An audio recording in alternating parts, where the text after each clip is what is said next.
Well, good afternoon, everybody. Thanks for joining us. My name's Denny Smith. Today is Friday, April 29th, 2022.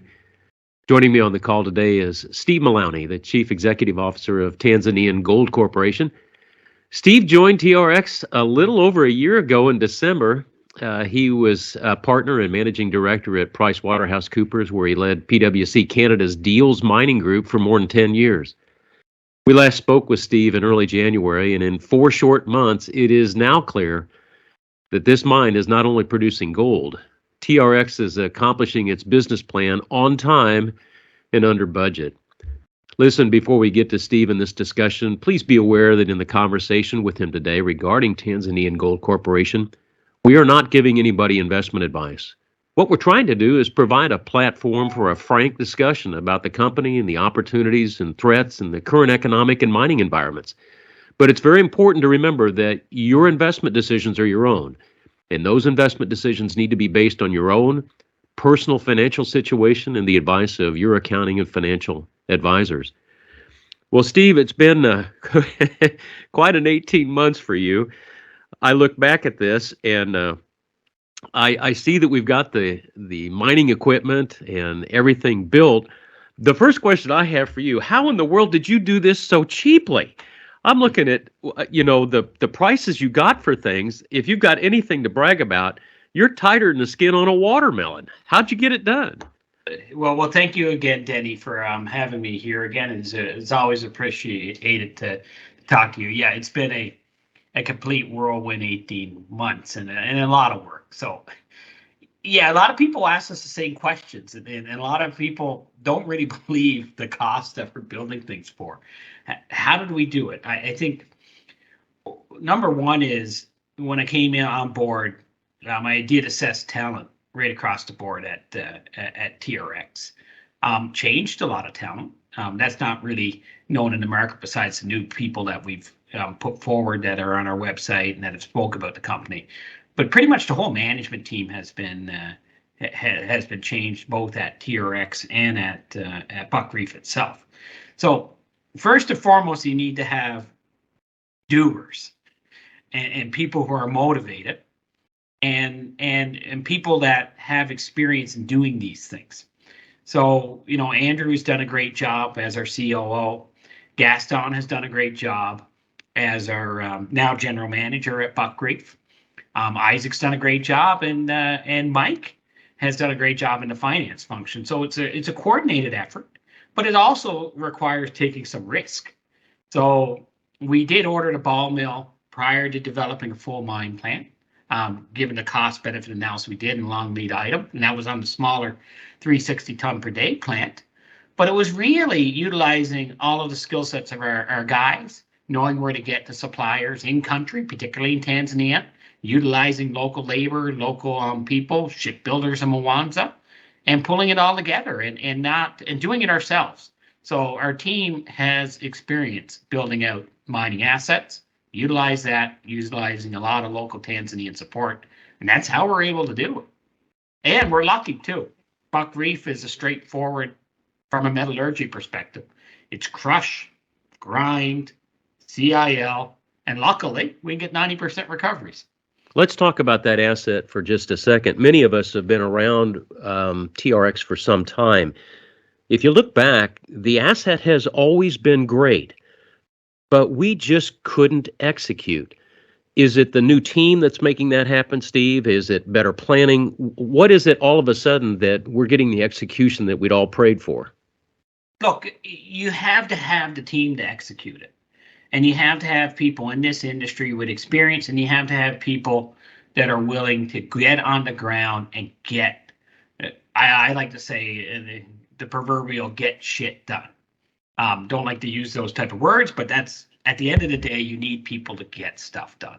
I'm a plumber's kid. I understand that really well. Exactly. So, look, I've been to Tanzania too many times over the last year. I track this very closely. I've had experience in a lot of processing plants, even though my background is as a chartered accountant. I have been through a lot of processing plants and ripped them apart and put them back together. I've been through a lot of mining plans and block models. Our team has all of those relevant experience. When I joined, I knew this asset can get into production fairly quickly. It's just a matter of getting a little bit of capital and getting it going, and finding the right people to help you do it. And that's what we've done. I think it's a testament to the team to be able to do this as quickly as they have. A lot of people don't believe it, to be quite honest, but we're starting to reproduce it. We're starting to put it out in the press, and you're seeing it in our financial results. Steve, I know you're a Canadian and you probably didn't have to take U.S. history, but we had a president around the 1900 era by the name of Teddy Roosevelt. And President Roosevelt had a lot of sayings. One of them was, "The fish stinks from the head down," which was a manager's nightmare, because if he was really good, he was considered a good fish, and if he was really bad, he was thrown out in the trash. And Roosevelt ran his administration that way. But he also had this saying, "Walk softly and carry a big stick." I have not heard you loudly proclaiming any promotional documents about the mine. You've been very, very quiet, but you have done realistic promotion. You want to give me a little bit of that philosophy from your part, because what we see is a first-class mine, and we keep waiting for not bombastic advertising, but some pretty good promotion. Tell me your philosophy on that. Yeah, so Denny, integrity is key to me.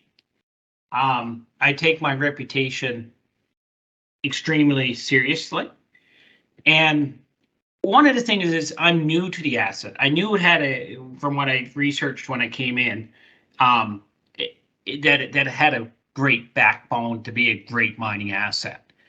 But it takes time to learn an asset, and it takes time to develop a business plan around an asset, and it changes. So yes, Buckreef is a great asset. It's into production quickly. There's a lot of resources in the main zone. We've thankfully discovered a new zone in Anfield. Once we finish land compensation, we will start to drill that out. We have a new zone in Buckreef West. We'll soon start condemnation drilling across the entire SML in various spots. And, there's the probability that we'll find even more zones. It's a fairly, really good prospective area. There's not a lot of areas like this in the world. But in promotion, I take the view that, yes, the asset is great, but you have to execute in order to promote. And so I like to promote through the execution of what I'm doing. You will hear from me what I'm going to do and what I think we can do. And then we're going to go ahead and execute it and be fair and honest with people. And the execution over time will promote the property.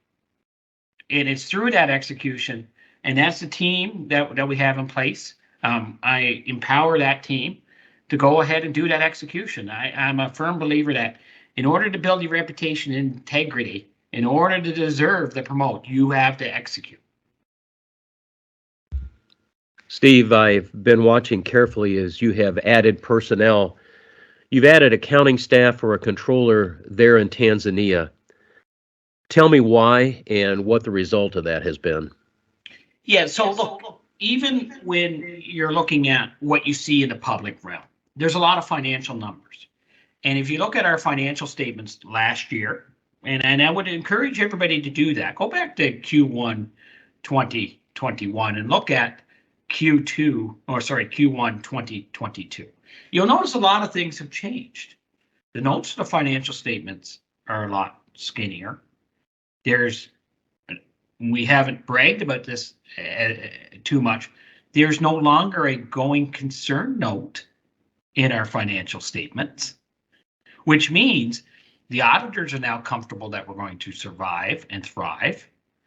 And it's not easy to convince them and take out going concern notes. There is no disputes or past due payments. All those sort of things have been removed from the financial statements. And the next thing we need to do is make sure that when we report the right numbers. and we report accurate numbers. And so it's important as you transition from an Explorer where everything is bumped into a balance sheet account, into income statement accounts, and they're segregated properly, that you have the proper finance staff. And also, there's been a legacy control note, and it takes time to remove control notes. So you need a good controller. That starts at the CFO level with Mike, right on down through the finance function, in putting in place those controls. And we're working on that. The first thing I did was put in place cash controls, and we still do that. We approve all expenditures that go through this organization on a weekly and biweekly basis. So, cash is king in the control framework. But also there needs to be control frameworks around fuel reconciliation, geological reconciliation from your block model through to your grade control model, right on through to what the mill processes.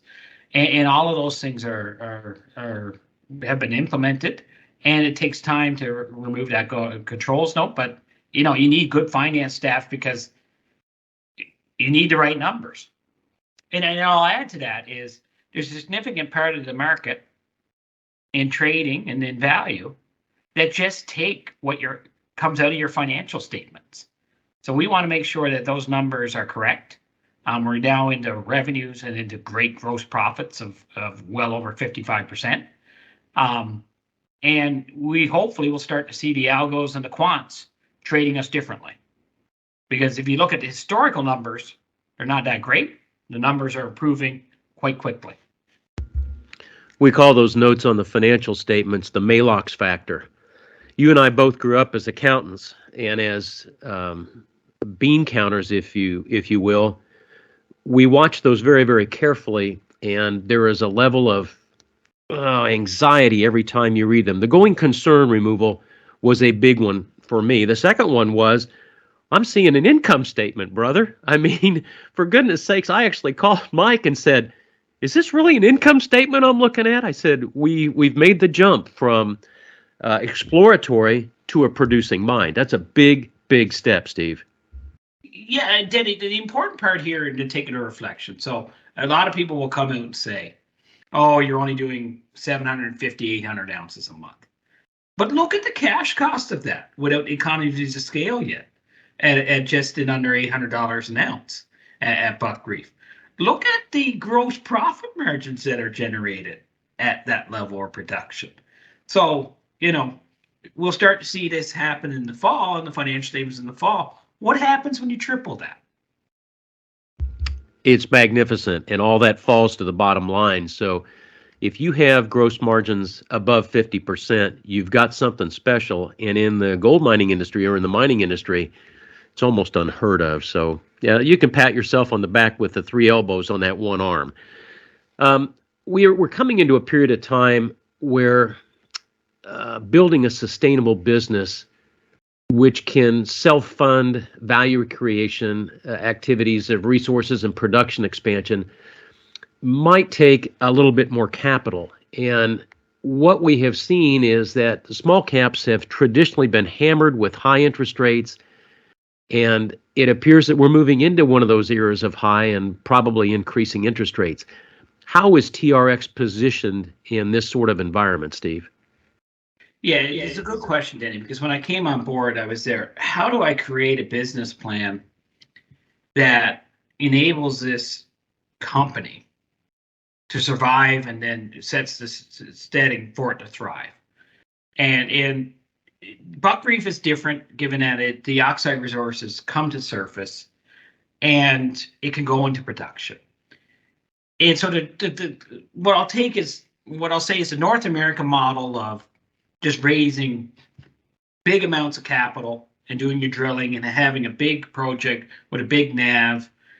The finance markets are there, particularly on the banking market, to fund those.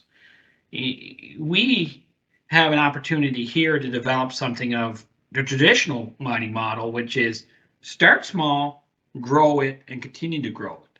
So now that we get our cash flow going, the key here is the growth expansion in resources and reserves will come through the cash flow that is generated from the asset and reinvested back in the ground through exploration, as well as figuring out how we build this out to be even more profitable and with a higher production rate going forward. And all of that is in development. So if you look at what I've been saying is, first, I want to see growth through the drill bit. Then I want to see production growth as well. And that is what's going to be at play over the next 12 to 18 months. And I look very excited for it because the company now has been stabilized. The asset is producing cash flow that is being expanded. We will get into commercial production after we expand our plant here over the next couple of months. That is well underway. All the long lead items have been ordered. Some of them are on property. The pads are going down. The engineering has been done. The geotech work has been done, and that is moving along very quickly. So once we get to that point, we'll be a different sort of junior in which we'll fund our growth through cash flow coming out of the ground. A lot of people have tried it in the past, unsuccessfully, by the way, but Buckreef will get there. Let's talk about one of the elephants in the room, and that is we have legacy stockholders who've been invested in TRX for several years, and their patience has been pretty thin. I think that their patience is being rewarded. We are mining, we are drilling, we are producing gold, and from everything that I can read and discuss with you all, the prospects really and truly have never looked better. Am I over-assessing this, or is that fair? When you look back at history, investments need to be made at a certain point in time. My investment personally was made when I joined the company in my career. And so I thank the historical stockholders for their patience. I believe that we now have the team and the capability and the asset to be able to really start moving Buckreef quickly. I know financial markets, they move up and down, back and forth. Right now, small caps are not the flavor of the month. But I think you can take some solace in the fact that the asset has been stabilized. It is producing enough cash flow to expand itself. And even in these types of financial markets, the auditors have removed that going concern note. I think there's a lot of great things to come for Buckreef going ahead. I'm very excited for it, to be quite honest. I think the hardest part of my job has been done, which is to recapitalize the asset and to put a firm footing in place for it to thrive. Well, all I can say is for 18 months, you've done really, really impressive work. Steve, thanks for taking time to speak with us today, and just know that we wish you the very best in the years to come. My guest today has been Steve Mullowney, the Chief Executive Officer of Tanzanian Gold Corporation. For further information about TRX and the properties they controls, please visit the website at tangoldcorp.com. My name's Denny Smith, and thanks for listening.